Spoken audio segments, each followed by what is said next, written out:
All right, everyone. Welcome to My Millennial Money today. We're continuing our series, Buying Your First Home Before You Buy. So this is part 2 of this little mini-series.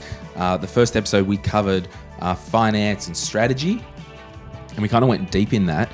But today, John, we're going to talk about the individual property selection. So we've nailed the strategy. Then we're going to talk about negotiation. So how do we negotiate when we find the property? We'll talk about some other things. But let's start with some things from the Facebook group. So we put it up in the Facebook group, and I basically said, are there things that you regret, or are there things that worked and you want to scream from the top of the rafters, the top of your lungs, that you want people to know about? So do you want to read some of those things, John? Sure. So Sarah Emily says, amazing conveyancer. Spreadsheets. Our mortgage is less than 30% of our income. Our mortgage is easily affordable on one income. Got a finance clause in the contract, so that's definitely a no-brainer, that one. And inspecting a good 20 properties before buying. So a lot of people know my thoughts on properties to look at before buying. 20 is a good starting point, Sarah, as a minimum to understand what the market's doing and get a good feel for what you don't want, so that you then know what you do want. A regret for her is potentially buying too soon and not researching the neighbours properly. It was emotional because it was our first property. Now, I wanted to quickly make a note on that. Researching the neighbours is an interesting one because it's something that's out of your control, but it's something that needs to be thought about. Yeah, and I've actually got that as a talking point. Right. So when we get to the individual property section, Okay, can we swing back around and cover it there? I'll leave that. We'll park that for now. Yeah. So what else have you got from the Facebook group? Laura Rachel says, meet with a broker before you start looking. Steffi Miles says, check your council mapping. That's a very good one. Talk to us about that, John. Yeah. So she says it should tell you about flooding, overland flow paths, busy roads, flight paths and zoning. Crime data is also available online. You can get a lot of info from desktop assessment. I think it's also worth knocking on the neighbours' doors to check if there are fencing, tree or boundary disputes that could cause problems later.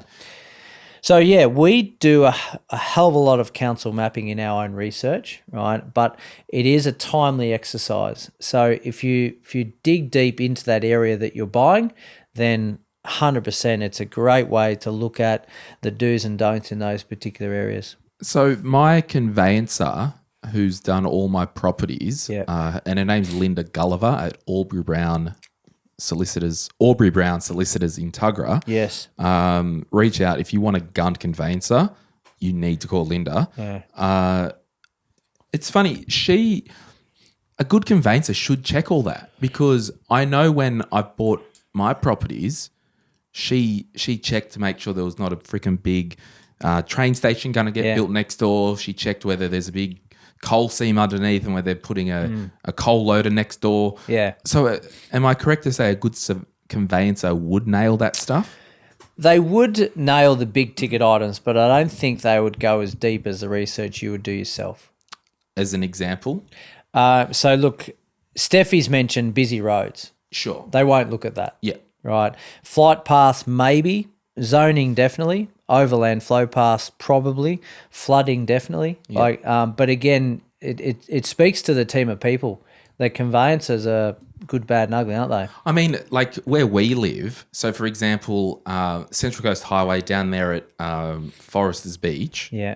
you know where the servo is, and it's one aisle or one lane each way. Yeah. They're about to tear all that crap up and put a freaking dual carriageway freaking road there. So if you are a local, like in the area that you want to live, well, Blind Freddy should know that if you buy on that road, it's not going to be a little road, and one day it's going to turn around and they're going to put a decent and it's already very busy. So getting in there and looking around yourself, but that speaks to, John, like if you're new to a new location, sure, you got your strategy nailed that we want to buy a freehold property with at least 500 square meters or whatever. Yeah. If you're new to a location, do you rent in the area first for 6 months to get a vibe? Yes, and that's a very good way to find out what you do and don't want. Yeah. Absolutely. But yeah, like as Steffi's done, a lot of information can be found online, and that's where your council, your Australian Bureau of Statistics, your RP data, if you got a subscription, realestate.com domain, you can actually have a good conversation with a town planner. Right, they'll actually get on the phone and have a chat to you. But again, all of this speaks to taking the time to research all of these things, know what you're looking for, but then taking the time out to checks and balances. You got any other bangers there? I have got one here. Not knowing how, Shelley D says, not knowing how important it was to do my research on my own, instead trusting the words that fell out of the real estate agent's mouth without cross-checking them. So, yes, real estate agents are there to do a job on behalf of the vendor, sell the property in the quickest possible time frame for the highest possible price. So I agree totally. Yes, take it with a grain of salt, do your own research, know your comparable sales, and then come in and allow them to talk as much as they want. Yeah. The Jessica wrote, Jessica Rothmund, not my first home, but second home when I was still pretty young, 24, listened too much to the real estate agent and didn't insist that the building inspector do a proper inspection when his report was full of could not properly inspect the area. We're now living with 20 cave issues that need to be resolved. Right. So Michael Johnco says, get a pest and building inspection, not an optional thing. Stopped us losing 50K on an older property with waterproofing issues. And I think if we now just move on to kind of the individual property selection part, you've got to, there's this thing, it's like, unless it's brand new or within that 7 year or whatever, I think they've even reduced it to 5 years in some states, John, with the builder's warranty insurance. Like, unless it's brand new, you need to know that there are risks and you are exposed to those risks as soon as the property settles. Yeah. Now, that could be from hot water system to structural issue that was missed on the building inspection, and the building inspection, they give you a good guide, but in my life they don't mean squat because they're full of disclosures and they're full of disclaimers anyway to say we're not liable. So I like to think, yes, you should get a pest and building inspection because for me, they are looking at the wholesale things like, oh, there's been a water leak. Thank you. Yeah. Like, that's all we need. Yeah. They are looking for the, there was white ants. Yeah. So I don't think we should hang our hat on the pest and building, but no, it's like when you buy a car, you know, you really want the pre-purchase inspection. Just go look at the shock. Are the shockies rooted or not? Yeah. Like, yeah, they are. Sweet. That's right. At least I know. Yeah. But they're not going to know if the fuel pump's about to break. No. You can't tell because if it's working, it's working. Yeah, that's right. So I think there is, you know, the pest and building, it is for wholesale things. Yeah, totally. So life is full of risks, and it's just about minimising them in every way possible, isn't it? yeah. And if you are looking to buy a townhouse or a unit and there's a strata, if it's a strata building, basically for those who are unaware, all of the unit holders or the, you know, allotment holders or tenants or owners, property owners, contribute every quarter to help fund things like building maintenance. Yeah. If there is a rubbish crew that come in and take all the bins out once a week, or if it's a bigger property, someone who cleans the barbecue area. So everyone contributes to that. Yeah. You really want your conveyancer to go over the strata reports with a fine-tooth comb. Yeah, Because that's going to be your biggest problem because, you know, a pest and building inspection, it could be harder on a multi-story building. Yeah, totally. And even in those complexes, talking to some of the owners as well doesn't go astray. But someone mentioned in the Facebook group low strata fees as an issue. High strata fees aren't that flash either. So Yeah. I think it's getting a balance through as much research as possible. With the strata things, and I'll just give everyone a 411 or some other number that makes it that I'm giving them the goss or the tea on it. So with the strata complex, you might pay $1,400 a quarter, which would go towards the rates for the building, rubbish removal, cleaning. $200 of that per quarter, I'm making a number up here, might go to what they call the sinking fund, which is for capital works. So we know if there's, I'll make the number, 100 units in the building, that one day the whole building is going to need to be repainted. Whether it's in 10 minutes or 10 years, we know that the building's going to be repainted. Yeah. So what they do is they say at the strata committee, and I would recommend if you own in one of these complexes, make sure you're on the strata committee, so at least you can have some type of say. Hey, everyone, we're going to take $200 per quarter of every owner and put in a separate account. So when the painting is due, we just move that money out of the account and the painting's paid for. Yeah. There was a property over here on, I think, Toowoomba Bay Road that I looked at a million years ago. I was going to buy it. The only reason I didn't, John, is there was a special levy, and you can look at the strata report minutes. So you can ask to see them. I actually went over to the strata manager's office, and there was a special levy. They just had a quote to replace the roof that was going to be 60 grand, and they didn't have money in the sinking fund. So it was an unforeseen expense that the body corporate and the owners corporation didn't realize. So what they did, they have to put a special levy on everyone. Say, hey, everyone, for the next 3 months, we're all paying, or the next 3 quarters, we're all paying X amount. So that's just a trap there, and I'll really get you to push on your conveyancer to help you if you are buying a new building, like either an off the plan or really an older property, just to look at these outliers. Totally, yeah. So that was a bit of a preach there, but I just think we want to, because a lot of people live in cities and strata's a big part of everyone's life. Yeah, and if there is cost of works need to be done, there's no option. They've got to get it done, and they need to charge you. So totally. So I like to say, we've got our strategy. We know, and let's use an example, John. We know that we'll just make a situation up. Where's a regional centre around Australia? Dubbo, Dub Vegas. home of the zoo. So if you're in Dubbo, New South Wales, you've got your money sorted. Yeah, we've got pre-approval for 500 grand. We've done our high-level strategy, which means we want a house, a freehold property that's a house, and we want at least 600 square metres.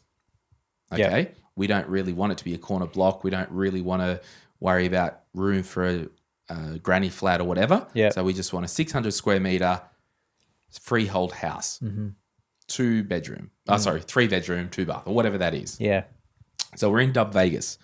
So we've nailed that down. So now we need to say this is the property type.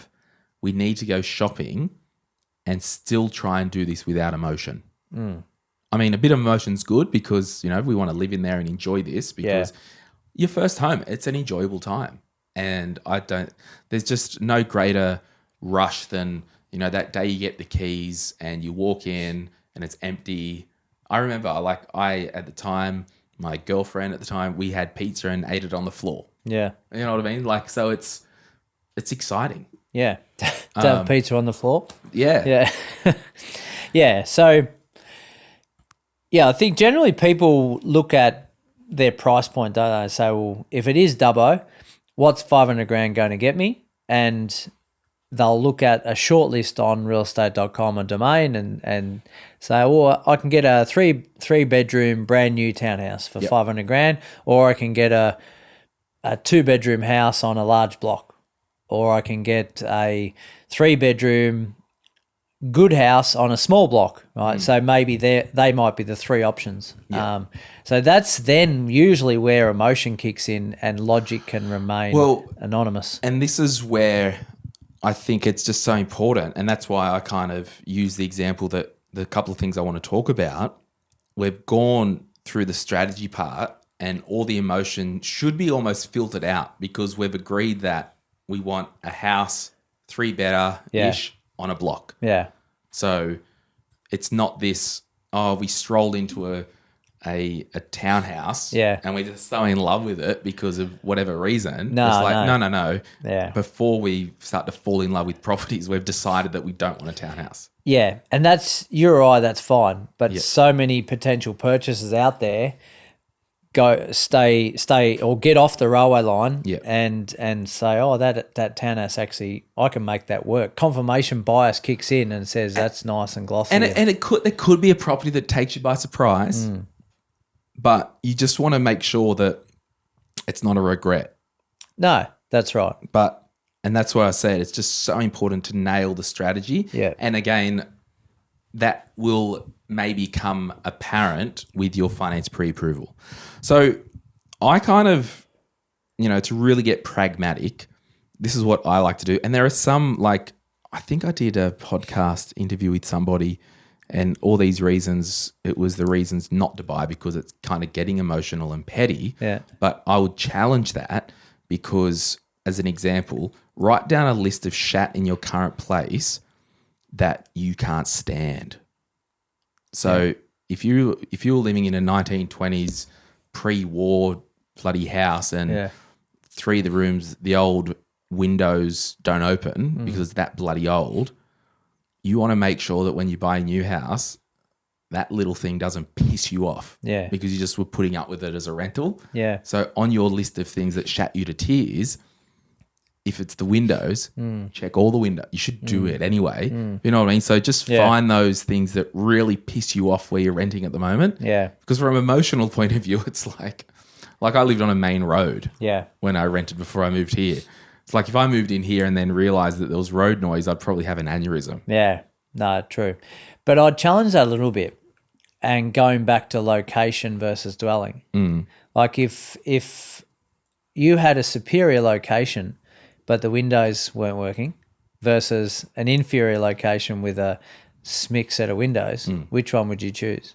Well, it would go back to like what you said. What are you hanging your hat on? Is it the individual property or is it the location? That's it, yeah. So keeping that strategy nice and clear and concise with maybe streets or suburbs first and then getting down to the nitty-gritty of do the windows work, do the carpets smell all right, what's the colour of the roof, those sort of things. Because a lot of those things can be changed over time, but one thing's for sure, the location can't be. No. Unless you want to pay stamp duty again and move. Yeah, like that particular location doesn't change. Totally. Yeah. I was being hilarious, John. Back off. Yeah, you were. Yeah.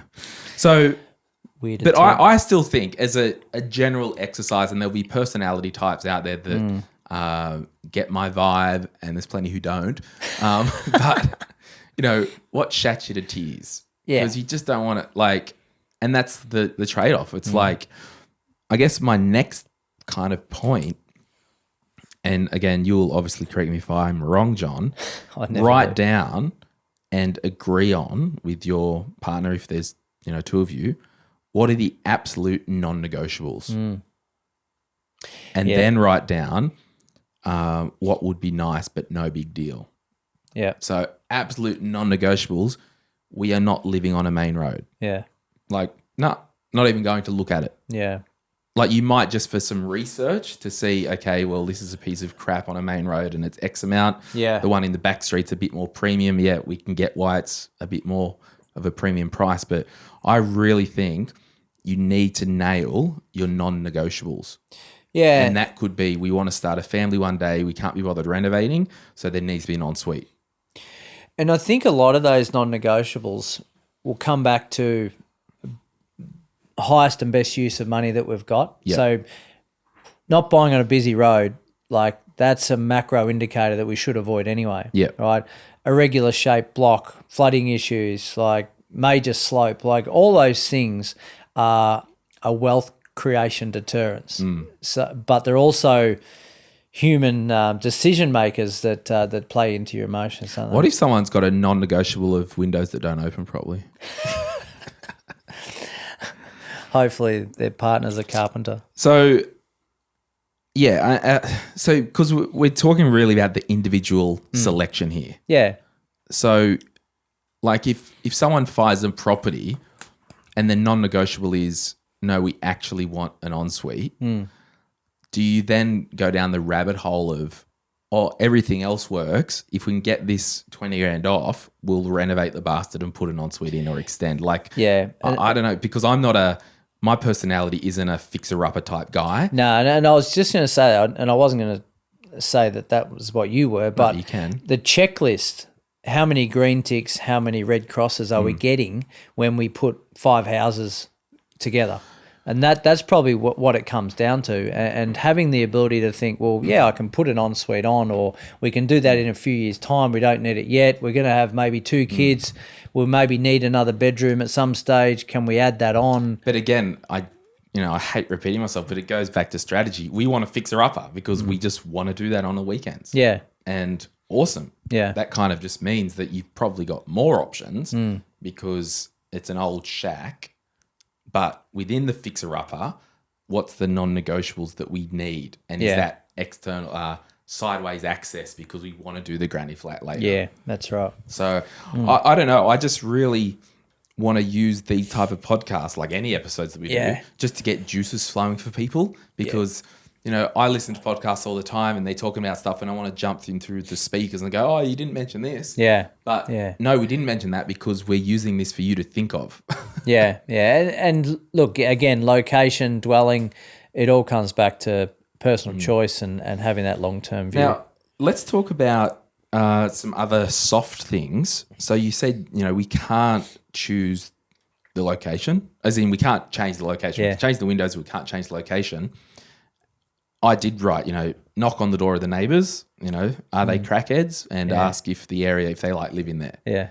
So do you want to continue your train of thought from earlier around some of the things? And while you're thinking, John, I would also encourage people like, what's the suburb like at night? So can you go and drive out the front, sit out the front at night in peak times or 5:30, 6 p.m., is there street parking? Is it a debacle? Is there a pub on the corner? And are there, a million people walking past on a Friday night, kicking bottles, laughing and pushing each other and, whatever. Like some people like the vibe, some people don't. So, that's noise, all that stuff. I think you and I are different beasts. Thank God. We've got very different choices or interests, right? So and tolerance levels, if you will. Tolerance. So what you would like in a street may be different from what I would like in a street. Absolutely. Now, I've never bought a house or in my research of buying a house, I've never checked the neighbours out. Right. It didn't interest me. Like I've driven down the street and I've seen what the feel of the area was like, but I've never knocked on doors and said, how do you like living here? Now, your personality would do that, right? Yeah, because I like my sanctuary. Correct, yeah. But I also am I don't even know the word for it, but neighbours can change, right? Things can change that are out of my control. So, I could knock on the neighbour's door. When I lived at Tumby, they were crackheads. Yeah. And I had to call the cops on a lot of domestic violence issues. Yeah. And that's why it's like, I can't handle the yelling. No, that's right. Like, and at night and during the day. I mean, and I probably don't want to live next to that either. No. But generally speaking, you've got to be comfortable to do your research to get to the point where you can say, this is what I want and this is what I'm prepared to pay for it, and I'll go and buy it. It's funny, and I'll get onto this because I want to cover, after we talk about negotiation, about, what's stopping you. Is it like, because there's so many variables. I know you're listening now. There's probably 10% of you. You've had the cash for years. You've been looking for years. You just can't find the one. And that's analysis paralysis. You can't line up everything. Yeah, Perfect doesn't exist. And when I speak to people that have been looking and haven't got what they wanted, usually it's a result of not doing all these things that we're speaking about. There's just not enough research and time spent in to get our hands dirty to find options out there in the first place. But don't you think, like, if you purchased up there where you live, I won't tell everyone your street, but like, what do you do if you got there, like you've got a dog, you've got kids, what if you get some old asshole who just whinges 25.8? Yeah, and to some extent we have got that. Like there's 4 or 5 footies go over the fence and we don't get them back for a couple of weeks. Like I suppose I'm a bit blasé about that stuff, but yeah, at the end of the day, like it's they probably don't like our kids making noises and kicking footies either. So, I mean, you can't, to an extent, you've got to just be a little bit flexible in what you're buying because if would you have bought that if the property next door there was 3 car bodies and grass up to here? If it was the only house in that street that looked like that, I would. Right. But I'd know majority listeners would probably say no, I wouldn't. Yeah. We knew that was the street we wanted and it was going to work for Will you our get needs. ocean views when you go up? Yeah. You will? Yeah. Yeah. But this podcast is not about where I live. Just giving everyone an insight to how much of a wealthy capitalist pig John is. No, absolutely not. He's worked hard for everything he's got. One thing we haven't spoken about is buying entity with partners. Yeah, we forgot to mention that. So do you want to start with buying with friends? Yes. So joint tenants and tenants in common are your 2 options, right? So generally speaking, you need to know what your outcome is. I think regardless of whether you're boyfriend, girlfriend, husband and wife, just straight joint venture. You've got to know for asset protection, for your wills and estate plan, all of that, you need to know what you've got. Yeah. So with your tenants in common, right, you've got the ability to, hang on, I've got to get this right. Yeah. Choose where your 50% goes. Yeah, so I think it's very opportune to use a very practical example to paint a picture. So we'll assume for this example, when we talk about tenants in common and joint tenants, that John and I are going to buy a property worth 500 grand and there's no mortgage on it. Okay, so we've both said we want to buy this property 50-50. There are 2 options, as John said. The first option is called tenants in common.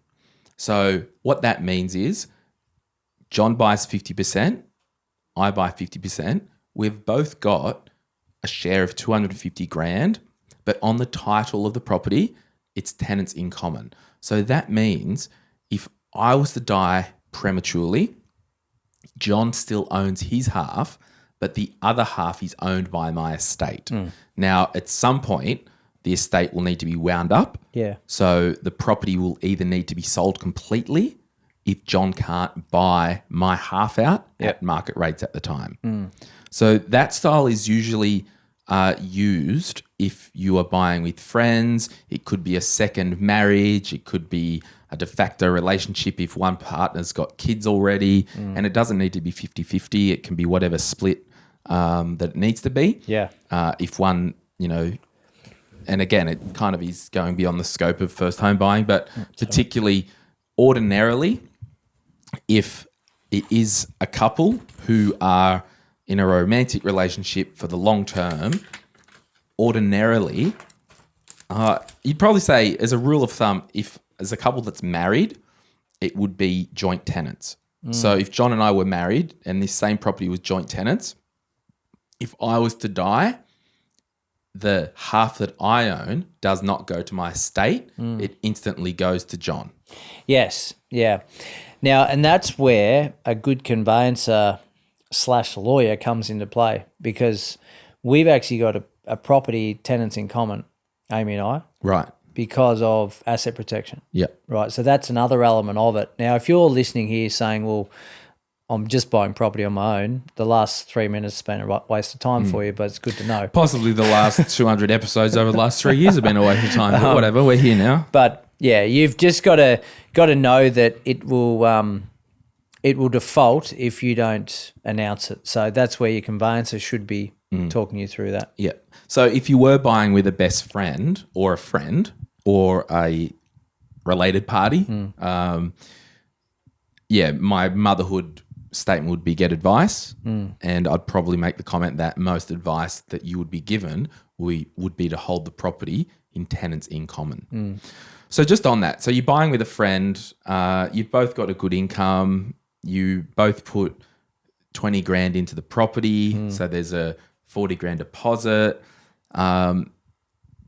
It's probably worth seeing a solicitor to draw up some type of agreement between you as the friends. Totally. So some of the things that you need to consider would be notice periods if someone's situation changes, what's going to happen with the property. Because, I remember probably most clients that I dealt with in the past that had property tenants in common with friends, the property was sold within 5 years because, under 25s, under 30s, life changes, situation changes, and they do their ass. Yeah. They bought in the wrong place, and is it simple as just to rent with your friend? I don't know. Yeah. Or you buy it and get them to rent off you. Yeah, I think you've just got to have check-in points, maybe year 1, year 3, year 5, something like that, and know what your exit plans are going to be if scenario A, B, or C plays out. And it could be like if one person wants to move out, well, there needs to be discussion. What happens to, the other half? Yeah. Like the mortgage needs to be paid. Yeah. If one person actually wants to exit the property, there needs to be a notice period. And it might be, okay, if either of us want to actually exit and sell, there needs to be a 6-month notice that we write down. And you don't have to do it. It could work out, all right, well, I'll sell too, and it happens within 2 months or 3 months. But at least if someone's not budging, you can pull that thing out of the drawer and say, hey, we agreed on this. That's right. I'll now sue your ass and I'll make a court sell this bastard. Yeah. But that's the extreme. But you just need to have the chat. You don't want it to come to that, no. Well, do you want to have a chat about anything else in terms of the individual property selection? No, I don't think so. Yeah, look, I think understanding the location for me is number one, like knowing where that's going to be and knowing whether that's going to be option 1, 2, or 3. Is it the next 30 years for you? Is it a 5 to 10 year plan to then upgrade to maybe a better location? And if that's the case, how are we going to get ourselves there? Because usually what happens in that scenario is the location we're in, if it's not the one we want to be in, the one that we want to be in is usually going to be more expensive, and the growth in that area may be far superior to the one that we're actually living in. So how are we going to fast track ourselves to that? And there's only 2 ways: growth, capital growth, or savings. Yeah. All right, John. So you recently did an episode on My Millennial Property with Emily Wallace around how to choose the right price and all that stuff. Yes. So I don't know, what's your vibe when we talk about how do we actually start the negotiation process? How do we put in an offer? What do we do? So I think you're right. In that episode, we went detailed into the process from start to finish and how you attack that. But I think you need to know if it's a house of interest or a property of interest, you need to know what you're prepared to pay for that, as though you're going to auction. Yeah. Right now, if you're going to auction tomorrow, what would be your final bid before you walked away? And you've got to stick to that in the negotiation process. So going in low, we like to always go in low with offers, but you express your interest, and I think they usually require you to go through the home or inspect it somehow, get a copy of the contract, so Section 32. And if it is a short list of properties that you're going to buy, get your conveyancer to look over the contract. But then the negotiation process, ideally, needs to be in writing. So they'll only accept offers that are in writing, not verbal. So then you're putting it in at a probably a figure that you feel slightly uncomfortable about. So yeah, if you don't feel a bit embarrassed or uncomfortable, take a couple of grand, 20, 30 grand. Yeah, that's right. And I think having the relations with the agents prior to that definitely helps. Okay, well, our finances in order. We're going to buy something in the next month. We've just got to find out which one it is. Here's our offer. Subject to building and pest, finance, whatever you want to make it. Yeah. Now, if you're going to put in a lowball offer, you've got to be also thinking what's in it for the vendor. Yeah. So it's got to be a win-win. So if it's worth 900 and you're putting in an offer of 850, well, that 850 might be no finance clause because you know your finance is solid, and it might be settlement in 28 days instead of 40 because you know that the vendor wants to get out quick and you're appealing to their needs. So just to make it very clear, the no finance clause basically means the offer is not subject to finance because we know we've got our pre-approval. So that could be a leave it a pull. Yeah. Say, hey, we've made this offer. There's no finance clause and we're open with them in relation to settlement periods, whether they want a longer settlement or a shorter one. Yeah. And hopefully, again, due diligence means you've done your research to say, yeah, we know the vendor wants to get out quick, or we know he actually wants to stay or she wants to stay longer. So you already know what your offer is going to be based on the vendor. Yeah. And I've heard, like I was talking with someone the other day, they've just bought a property and they were happy with a 3-month settlement. Yeah. Because it gave them time to move. It was just a win-win. So like anything, any negotiation, if it's a win-win, you've got more chance. Yeah. As simple as that. Yeah. So what about just in terms of real estate agents, real estate agents are licensed. Yes. They've got a legal or a requirement to pass on any offer. Yes. So, I mean, you don't want to play silly buggers with agents because you want to respect them as the people that they are. But yeah, if you think you want to put in an offer for whatever reason, or you've heard that, it's a deceased estate or something like that, go and try and steal it. Don't be intimidated.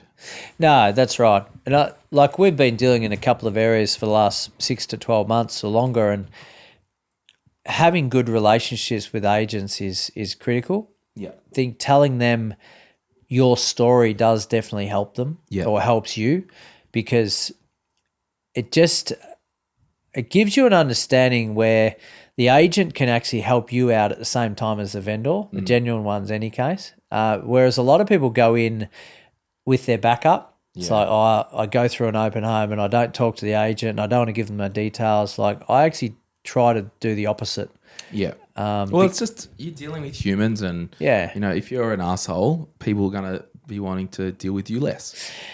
And we love off-market properties too. So the chances of getting off-market properties are more appealing for the agent to send to you if you've been nice to them at the open home, if you've told them a few more things than the normal person. So the episodes that on My Millennial Property that I encourage you to listen to, episode 231, What to Tell an Agent, and episode 232, Setting a Realistic Budget. So Emily and John talk about that whole negotiation, what a property's worth. And Emily, she's a gun. Yes. And so off-market purchase, letterbox drop. If you like a town, you like a street, letterbox drop, hey, you might put a photo of you and your family or your partner.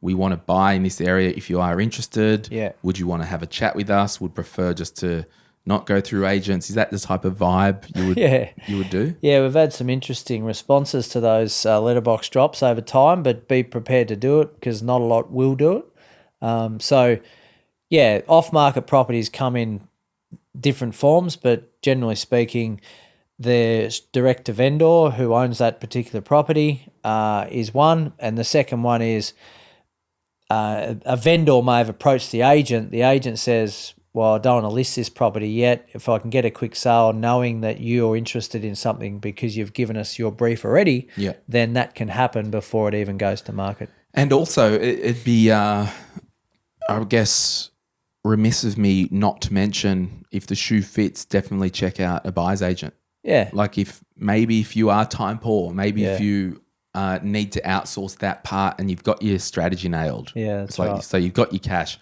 We've got a strategy. We just want a 3-bedder, 2-bath, 1.5 car garage within 25 Ks of the CBD. Can you please go and get me a property? Yeah. Absolutely outsource that. That's right. Yeah. But again, everyone's different. Yeah. There's a lot of people that use buyers agents and buyers advocates for their first property.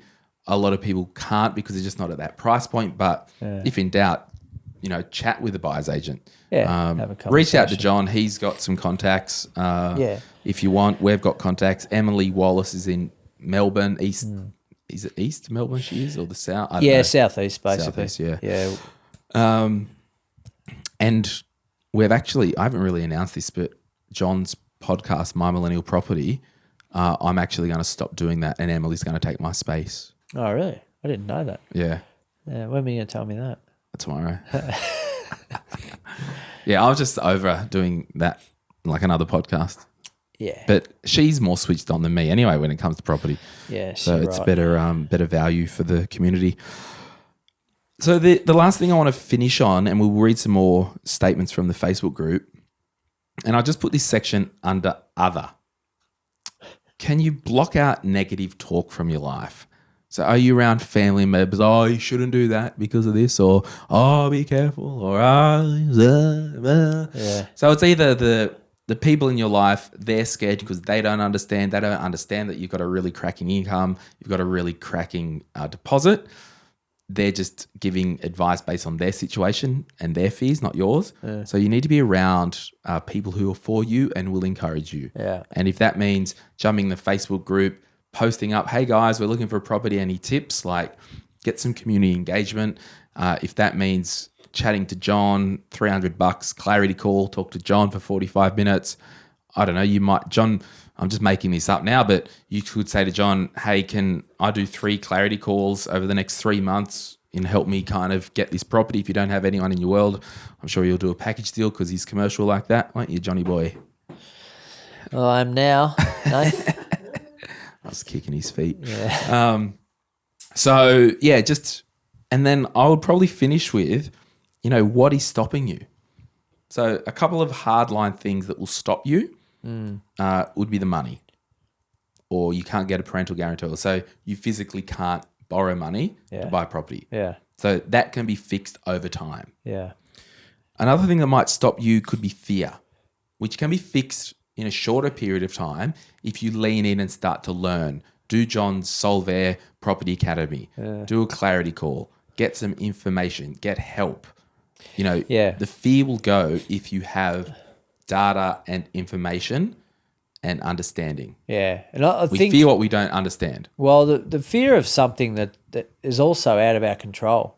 Like what's actually in our control is the key components here. We've got to control the controllables. But one at the moment is property's going to go down in value because of COVID. Right. Well, yeah, some asset classes may go down in value, but over time, they're going to be winners over a 20-year period. Did you see the AFR article the other day? And it was like, property values decrease. And in the body of the article, it was like, oh, we'll see a 1% decrease. Yeah. I'm like, why are we reporting on a 1% decrease? Yeah, that's right. 1%. That's life. And it was 2 capital C's out of the others. Yeah, I'm just like, and there is no property market. There are thousands of individual markets. So, particularly where we live on the New South Wales Central Coast, there's, I can drive 3 kilometres from my house or 5 minutes down the road and be in a completely different property market than I'm in right now. So that is not the property market of Australia. Where I live and where John lives, we are closer to the beach than suburbia that's 5 minutes west. That's a completely different market.